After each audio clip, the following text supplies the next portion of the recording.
is Heidi from My Reading Life, and welcome back to my channel. This is a new reading vlog. So this will be reading vlog number 3 for Shorty September. It is Friday, September 15th, and things are going really well with the reading.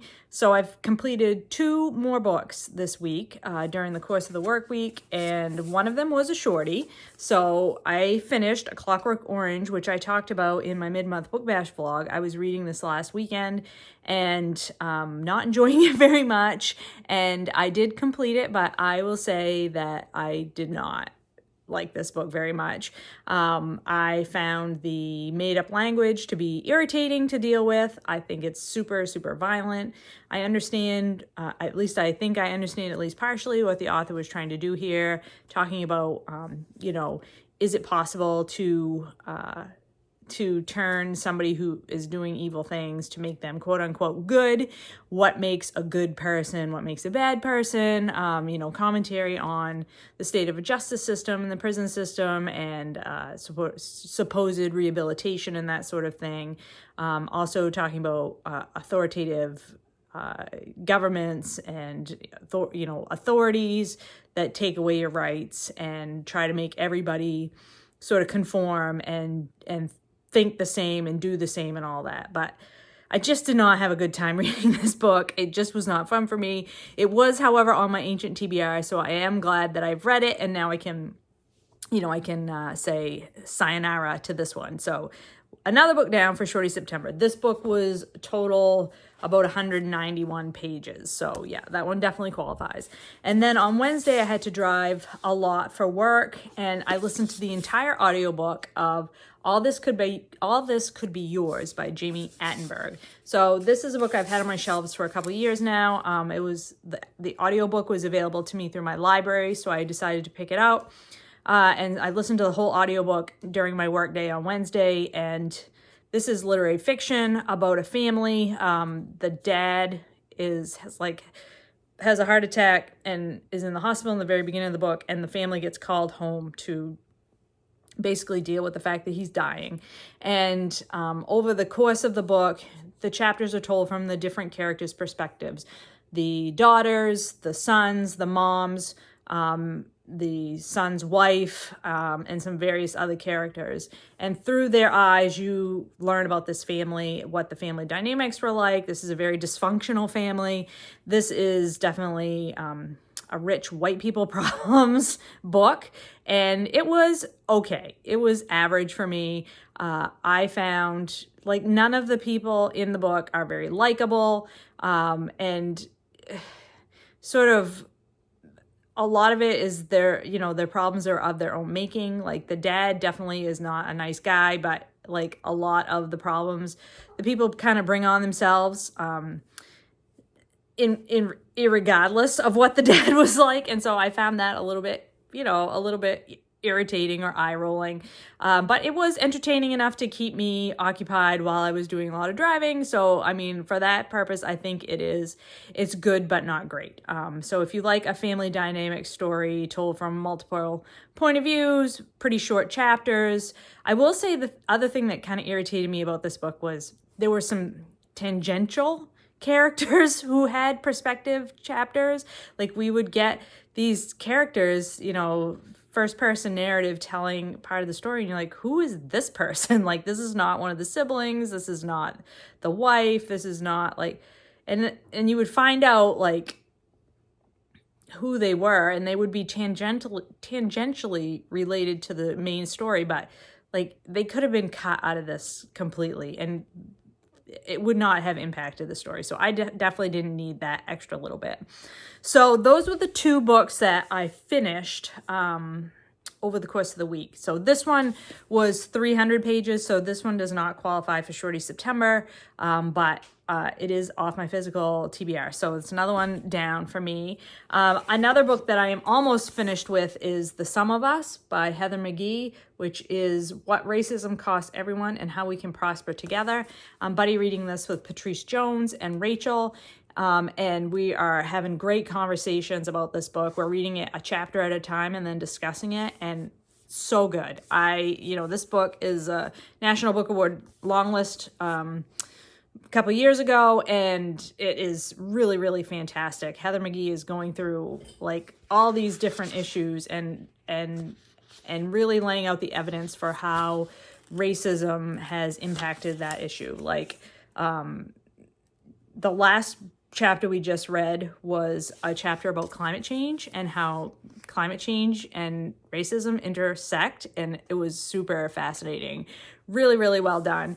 Lots of food for thought in here. Very much enjoying this. Have 2 chapters left to read in that, so I'll probably be finishing that this weekend. And then my next shorty is going to be also a book that I picked for Australia September, which is the Australian readathon. This is The Erratics by Vicki, Laveau-Harvie. And this is a memoir, and it's under 200 pages, and so I'll be picking this up this weekend. So, a hurricane, which has been downgraded to a tropical storm, Hurricane Lee has been downgraded to a tropical storm and will be hitting us here in eastern Maine over the evening and over the nighttime hours and into tomorrow and all day tomorrow. So, and where it's going to impact the most is right here where I live in the easternmost part of the state. So we are kind of been cleaning up and getting things ready, putting things away, putting away lawn furniture, securing things, taking in my outside plants and all that sort of thing in preparation for that. So we're going to keep our fingers crossed that we don't lose power. But either way, tomorrow is going to be a great day to hunker down and get a lot of reading done. So I will check in with you when I have some more news to report.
Saturday afternoon, September the 16th, and we are currently experiencing the impact of the remnants of Hurricane Lee, which has been downgrading to a tropical storm as it rains all over us and has been raining and very windy all day. We haven't had any power here since about 8:30 this morning, and it's about 3:30 in the afternoon. But luckily, it's warm, so we don't have to worry about how we're going to heat our house, which is what we have to worry about in the wintertime when the power goes out. So yeah, we've just been hunkered down, being cozy, and I've been doing a lot of reading. So the first thing I finished today was this memoir, The Erratics by Vicki Laveau-Harvie. And this is a book that I not only picked up for Shorty September, but I also read for Australia September because this author is Australian, and she won the Stella Prize back in, I can't remember when it was. It lists it in the back of this book, so let's see. It won the 2019 Stella Prize. So this is a memoir of her family. So the author was born in Canada, grew up there, and then left as a young adult and lived her few years in France and then wound up in Australia where she's lived basically her entire adult life. And at some point, when she's middle-aged, she gets the call that her parents, who she is estranged from, her mom is in the hospital, she's broken her hip, her elderly father is living alone, and so she and her sister go back to, her sister is still in Canada, but she and her sister go back to their family home in a small town in Canada and to take care of their dad and to see what's going on with the mom. And so the two sisters who are very different from one another, but who are united in the fact that they had a very difficult childhood, are trying to deal with the fact that when they arrive in back home, their dad appears to have been not eating. He's very, very thin. The mom is in the hospital, and at first, when they first arrive, the nurses are like, "Oh no, she doesn't have any children, or she had a child, but the child died." And they're like, no, we're still alive." Their mother has always been like this, like tells lies, makes up these tall tales, is clearly mentally ill, and has not been very kind to her daughters at all, which is why they no longer have anything to do with their parents. And the father has basically been held hostage by this mother. And so the memoir is told, but not in a linear fashion. You're sort of getting flashbacks as the two sisters try to deal with both of their parents' medical issues. And not only is it flashbacks to their childhood of what it was like to live in this small town and to live with these parents, but also, what it's like to deal in the present day, what it's like to deal with aging parents, to try to set up care for them when you don't live in the community, all the pitfalls and ups and downs and all that of that sort of situation. So it was quite interesting that way. I will say that the storytelling style was a little bit off-putting to me. I did end up enjoying this story, but I will say that I can understand how some people might find it difficult because of the lack of like straightforward narrative with this. This is very, I would say, a very literary memoir. And so I'm glad I read it. And I also think that the author does a wonderful job of describing the landscape. I think this takes place in Alberta. And so where her parents live is like right up against the Rocky Mountains, the Canadian Rockies. And she describes the setting very, very beautifully. And I thought that part was really well done. And I also think it's really well done, this idea of having parents who are not, traditional, like there's this idea that you're going to take care of your parents as they age, but what if your parents don't want you in their lives? And like the narrative about, what is normal, quote unquote, for how children would tend to their parents as they age is not in evidence in these people's lives at all. And how do you protect yourself but also live with yourself, because you're taught that you're supposed to take care of your parents? And I thought this little quote that I marked really resonated with me. It means always try to do the decent thing, the rational thing, the selfless thing, the boring thing, because then you won't have to beat yourself up with guilt until your early stress-induced death. Or, if my sister is right, all through your next existences as lower life forms, paying for your sins as a slug or maybe a bat if you're lucky. Do nothing you know you will live to regret. And I felt that. I felt that quote so hard. And I tend to like live my life that way as well. Like, do nothing that you're going to have to live with the regret about or the guilt about. I don't know if it's an older child thing, but it's definitely something that I struggle with as well. So yeah, I thought this was good. Wasn't my favorite memoir of all time, but I am glad that I read it, and I did, for the most part, enjoy this. And then I also picked up, that's the back of it. I also picked up and read The Hour of the Star by Clarice Lispector. And this is translated from the Portuguese by Benjamin Moser. This was first published in like 1977 and was only translated into English in 2011. And it's a very short little novella. And Clarice Lispector is somebody who I've tried to read her short stories. I find her quite impenetrable. She is, and I think that is on purpose. And I've read, like, this book comes with a little introduction by Coim Tobin, and Benjamin Moser writes a little bit in a like sort of little afterword about Clarice Lispector, and how like it's kind of the point that her language is not easy, and that she writes in a way that doesn't make a whole lot of sense all the time. But this story is about a young woman growing up in Brazil, and who, as a young woman, comes to, I think it's Rio de Janeiro, and she's very poor. She's very, very poor. She lives like with 3 other roommates in this like slum tenement. And she has this job as a typist that she's terrible at. She's not an attractive young woman. And you're getting this story is being told to you. The story of her life is being told to you through the frame of this narrator who's a man who's writing her story. And so he's like ruminating on his literary techniques and why he feels compelled to tell this woman's story, all the while he's actually telling you her story. And it's like, it's not happy by any means, and it's not straightforward by any means. And yeah, the most, it's only like 80 pages long, and I spent most of it just being like, I don't know what I'm reading here.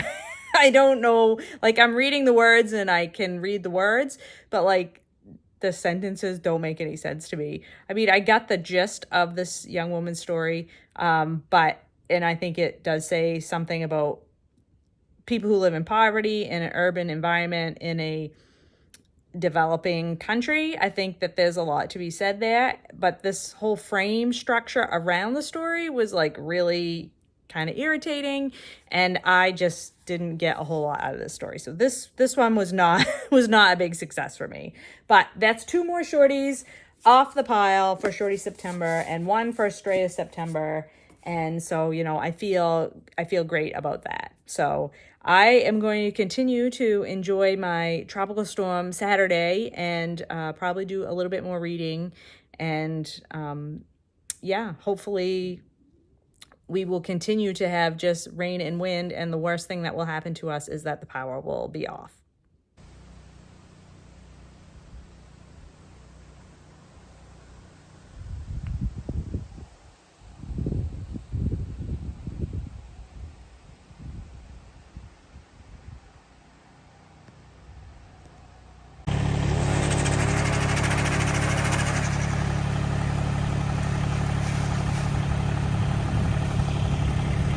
Hi everyone, it's Sunday, and as you can see from the window behind me, we have survived the hurricane / tropical storm / post-tropical storm. It is Sunday, September 17th, and we still have no power.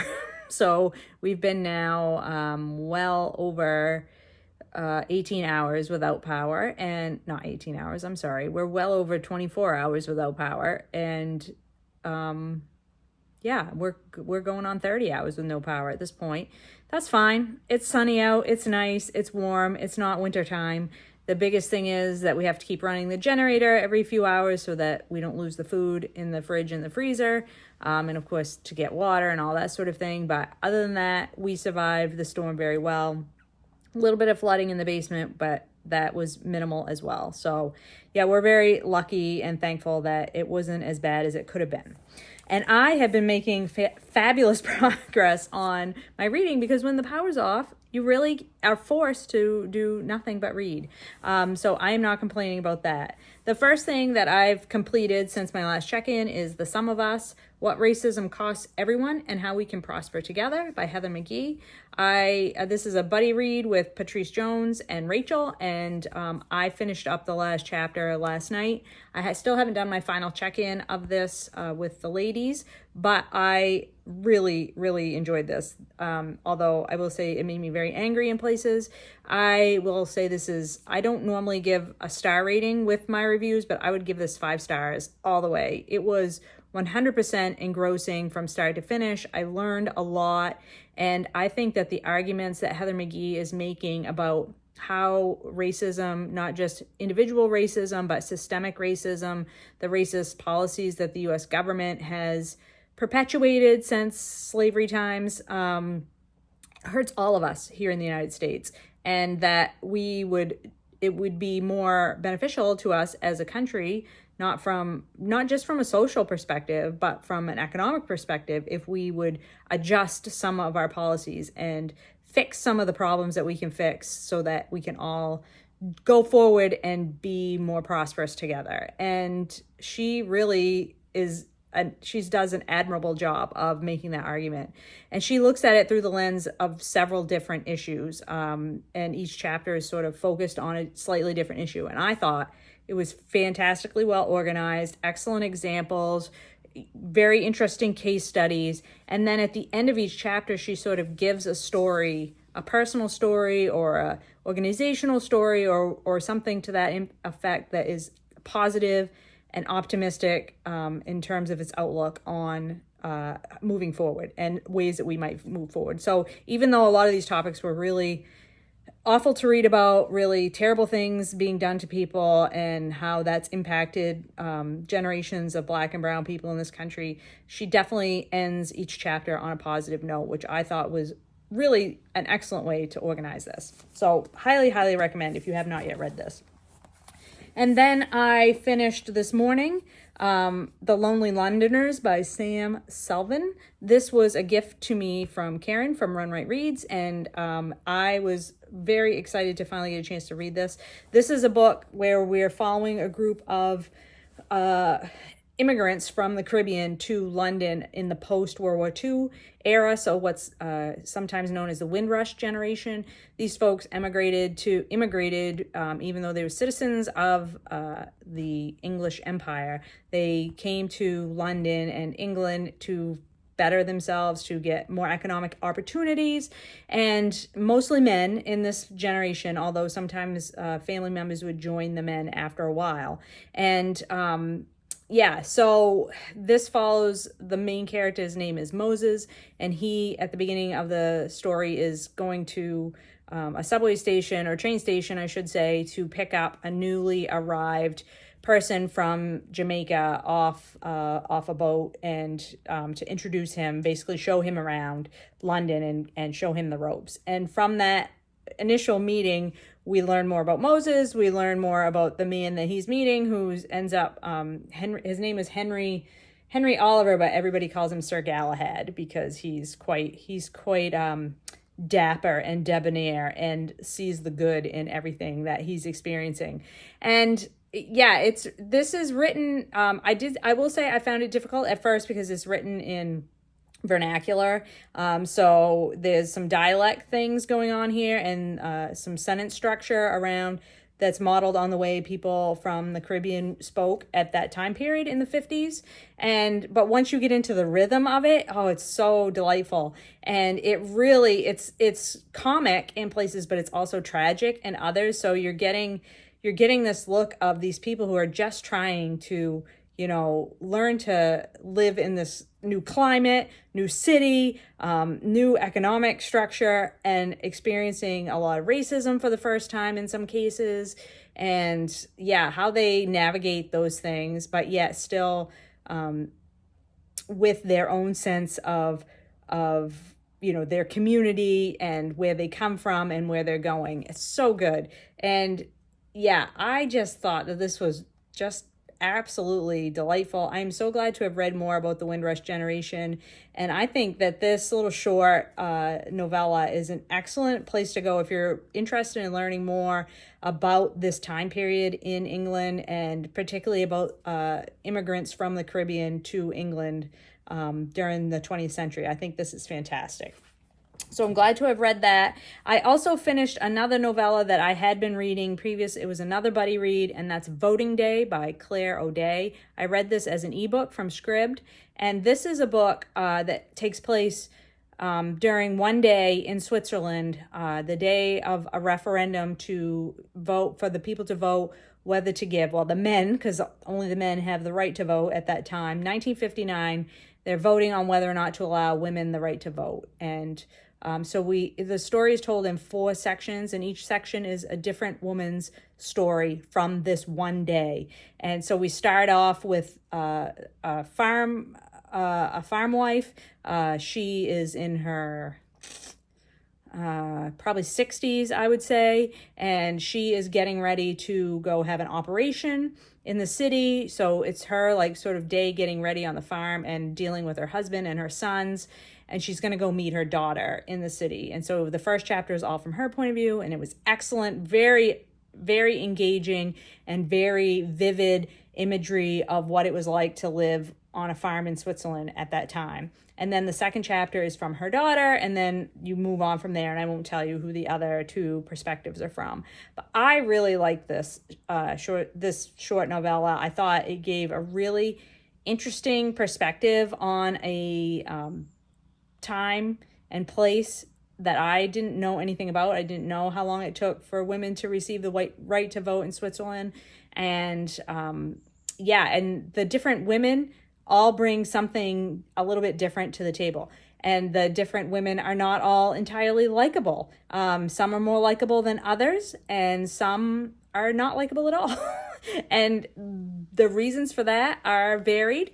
And I think the author is doing a really interesting job showing how women are all different, and they all have different hopes, dreams, perspectives, and nobody is a monolith, right? No group is a monolith, and you can't place everybody in the same box and describe everybody in exactly the same way, right?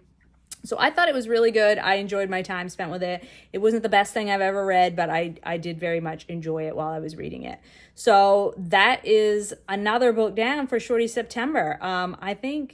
I can't remember for sure my total for the month, but I think I've read 16 or 17 books for the month so far. They haven't all been shorties, but the majority of them, the vast majority of them have been. So far, I am doing super good with Shorty September. And I think that I will end this vlog here because it's already getting quite long and the hurricane is behind us and it is time to start another work week. So I hope everyone's doing well and finding some great books to read. I will talk to you later.